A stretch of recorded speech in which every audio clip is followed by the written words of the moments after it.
The movie is set in 2032, in the United States, where the Mexican border wall has been successfully built, and the immigrant problem has been solved. The low-paying jobs that were once done by immigrants have now been taken over by robots, and they work for free. However, robots are not immune to mistreatment from humans. They are blamed for causing unemployment and discarded like trash as soon as they show signs of malfunction. Charles, a womanizer, usually goes to the skate rink to find potential targets. Here he deliberately bumps into girls, or suddenly fall to draw attention, then he will showcase his charm, and often succeeds in earning their liking and smoothly asks them out for a date. Then he relies on his clone robot, C2, to handle all the hard work of courting and impressing women and going on dates with them. He only cares when the women have become completely infatuated with C2, and they arrange a date to take the relationship to the next level. That's the only day he takes over again and acts on his own. Charles is not just using C2 to charm the ladies, he also gets the robot to do his job, being a good son to his daddy, acting like a stand-up citizen, and when he's back home, he also has to handle all the chores, and even grooming Charles's hairy bottom. Meanwhile, Charles just spends all day at home playing video games and being lazy. And he's nowhere near as kind and virtuous as the image he portrays with C2, a robot programmed with morals and rules, while himself is just an arrogant and rude guy. One day, as C2 is helping Charles get ready for his date to take things to the next level with one of the girls, Emily, they see a news report on TV about a man who got sentenced to 28 years in prison for illegally using a clone robot of himself. Seeing that, Charles becomes wary of the fact that he and C2 couldn't be out in public at the same time. In the afternoon, he meets Emily, and right after they finish, he reveals his true colors and leaves, with no intention of meeting her anytime soon. And just as he gets out of her house, he already heads to the ice rink for the next victim. There, a girl suddenly bumps into him, causing both of them to stumble. While still in a fit of anger and swearing, he realizes that the girl who collided with him is incredibly beautiful. Not wanting to miss the opportunity, he immediately introduces himself and smoothly invites her for a coffee. That night, when he returns home, C2 is doing chores and updating Charles on the girls he led on. This time Charles is extremely excited about the new girl he just met, Elaine, so he insists that C2 must win her over and kindly dump the other girl through text. In the following days, C2 continues to showcase all his talents and strength to win over Elaine, but she seems not so impressed. Only when C2 takes Elaine shopping, getting her handbags and bracelets, she finally looks happy. As usual, following the plan, C2 then takes Elaine on a cable car ride to a romantic location and confesses to her. Afterward, they set up a date at Elaine's house for tomorrow to take the relationship to the next level. Charles is excited to finally have a chance with the woman he desires. However, when Elaine returns home, her secret is revealed. She also has a cloned robot named E2, who helps her take multiple relationships to the next level with men she successfully gold digs. Back to Charles and C2, Charles finally realizes that Elaine wants to meet him at 6:30 p.m. tomorrow, which means C2 won't have enough time to return home from work for Charles to go on the date. Since using cloned robots for personal use is illegal, they can't be seen in public together. Charles decides to make an exception and go to work that day, then meet Elaine right after work. The following day, Charles reluctantly goes to work. Unlike the charming C2, he behaves rudely towards everyone and is unprofessional at the workplace. While he's doing nothing but stalking his ex, Francesca, who is now dating his half-brother, his father enters the room and invites him to attend the board meeting at 6:30. With no other option, Charles hurries back home and asks C2 to attend the meeting while he spends the evening with Elaine. Despite this plan putting Charles in a risky situation, he is willing to take the risk. However, there are 2 address notes, and Charles mistakenly takes the wrong one to the meeting. This leads to an awkward situation when he enters the board meeting with some dirty talk. At the same time at Elaine's house, C2 meets E2 and falls in love. Meanwhile, Elaine is selling the gifts that men have given her, and we see that she is a real businesswoman.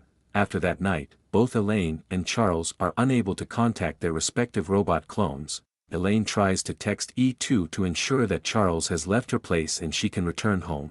Since Charles can't reach C2, he goes to Elaine's house to check, With no response from E2, Elaine enters the house and finds Charles there as well. Because neither of them knows that the other also has their own robot clone, they thought that their respective clones had a steamy time with the other person last night.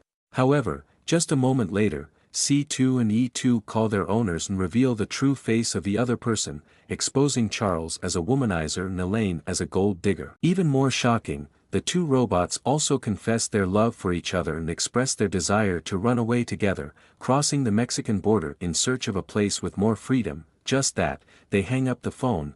Elaine and Charles are initially shocked to discover that they have been using each other. Elaine feels disgusted with Charles and throws things at him. However, Charles suggests that they should cooperate to deal with the two runaway robots.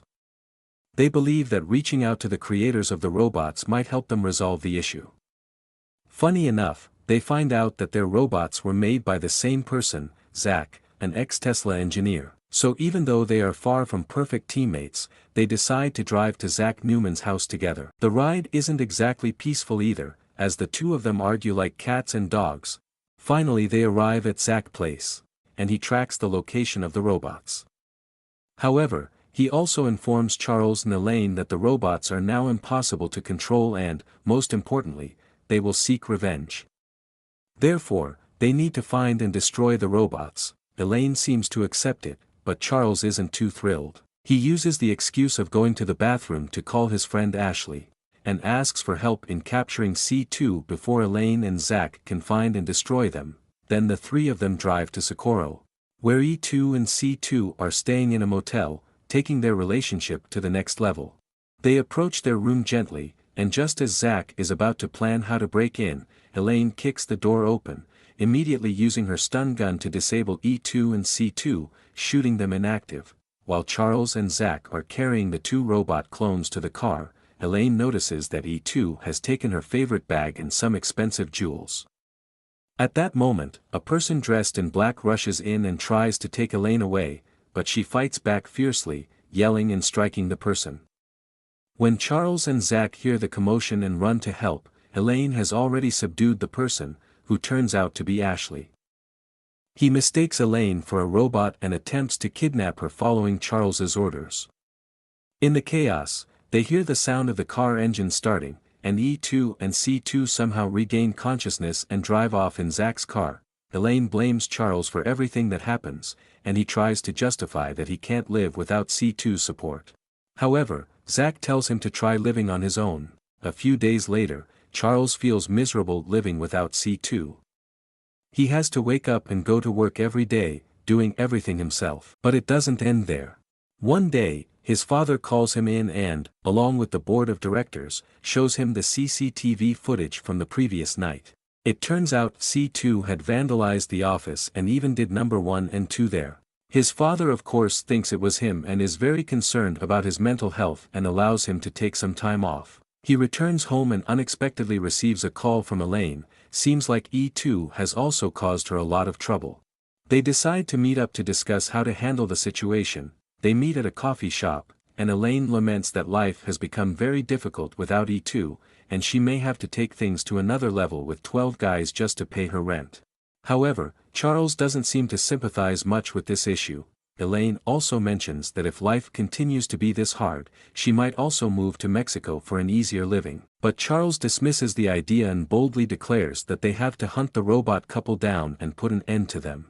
Hearing this, Elaine excuses herself to go to the restroom and rushes out to the back to hop on Charles' car. As Charles runs after his car, we also see another Elaine rushing out of the door and run after her car. It turns out that both have been tricked by their clones, and their cars have been stolen. However, after driving a distance, E2 jump off, leaves Charles's Jeep behind and getting into the Tesla that C2 has taken from Elaine. Then, they drive away together. Charles and Elaine become even more furious, so they decide to get into Charles's car and chase after the robot couple all the way to Mexico. However, while on the road, they receive a text message from E2 and C2 containing a video showing them breaking into a building and engaging in a mass shooting. Terrified of being framed for the crimes committed by E2 and C2, the two panic. Charles then drives to a remote house in the woods owned by his stepfather. Here, Charles again makes Elaine angry as he continues to act like a spoiled big baby. However, he soon realizes his fault and make peace with her. They then have a fun evening together, somehow putting the conflict behind them. The next morning, when Elaine wakes up, Charles proudly tells her that he repainted the Jeep to avoid detection. Later, he takes her into the woods for fishing, but despite spending hours trying, Charles still can't manage to catch a single fish. Frustrated, Elaine pulls out the stun gun and quickly catches one. After enjoying their meal, they hit the road again, continuing their escape. As they approach Mexico, they get stopped by the police. Charles assumes they would be arrested and takes the blame on himself to protect Elaine. To their surprise, the police only complain about the paint on the car's taillight. They find it strange that the police doesn't mention the shootout. Elaine asks to rewatch the video and they realize it was fake. Their robot clone sent it to them to deceive them into leaving the country while they enjoy their lives pretending to be Charles and Elaine. They also check Charles's Instagram and see that E2 and C2 are disgustingly in love with each other. Moreover, they notice that the robot couple is organizing a party at Charles's stepfather's house in Santa Fe. So, they change their direction and drive there. On the way, Charles and Elaine grow closer, and they start to enjoy each other's presence. Finally, in the evening, they arrive at the location. They decide to spend the night outside the mansion and act in the morning. The next morning, while observing, they gradually realize that this is not just an ordinary party, but it is the wedding of E2 and C2, with Charles and Elaine as their supposed identities. They decide to ambush the two robot staffs and steal their uniforms and masks for disguises. Successfully sneaking into the party, they witness Charles's half-brother behaving rudely, teasing a girl and making her angry before she storms off. Charles also sees his ex, Francesca, flirting with C2, whom she thinks is Charles. But unlike the real Charles, C2 coldly rejects her and walks away. They wait until the robot couple enters the dressing room and use the stun gun to incapacitate them both. Then, they wrap them in wedding costume and plan to dispose of them by the nearby lake. However, as they throw C2 into the water, he quickly unties himself and swims to the shore. Meanwhile, E2 is also about to escape. Finding it challenging to subdue both robots at once, they come up with an idea. They want to make E2 to be into Charles and believe it will make C2 jealous. Although making E2 unfaithful to C2 is impossible, Elaine suggests going to Zach's place. There, it is revealed that she has another clone, E3. Elaine and Zach had an agreement. He created a second clone of her, E2, for free, and in return, she allowed him to keep the third clone of her for personal use. They use E3 to make C2 believe that his partner was modified and that she is in danger.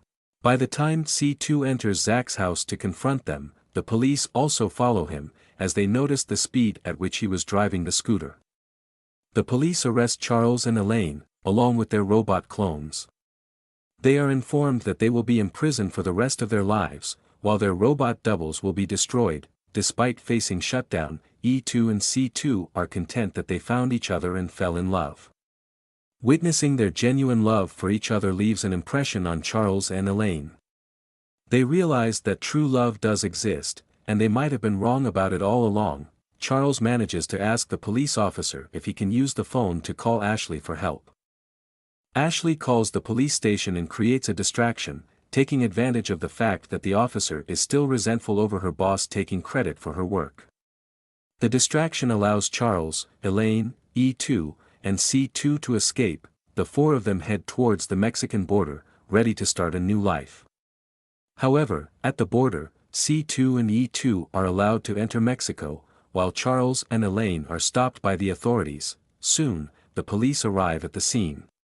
The chief police officer wants to make a show for the inspector, but there is no evidence left to accuse Charles and Elaine anymore. Finally, Charles and Elaine are allowed to return home. They get their lives back and waste no time in confessing their love for each other. That night, they get married, and Charles succeeds in adding Nutella to the despised half-brother's food, causing him to have an allergic reaction. Meanwhile, E2 and C2 successfully escape to Mexico, where they also live happily together. Thank you for watching. Subscribe and like for more videos like this.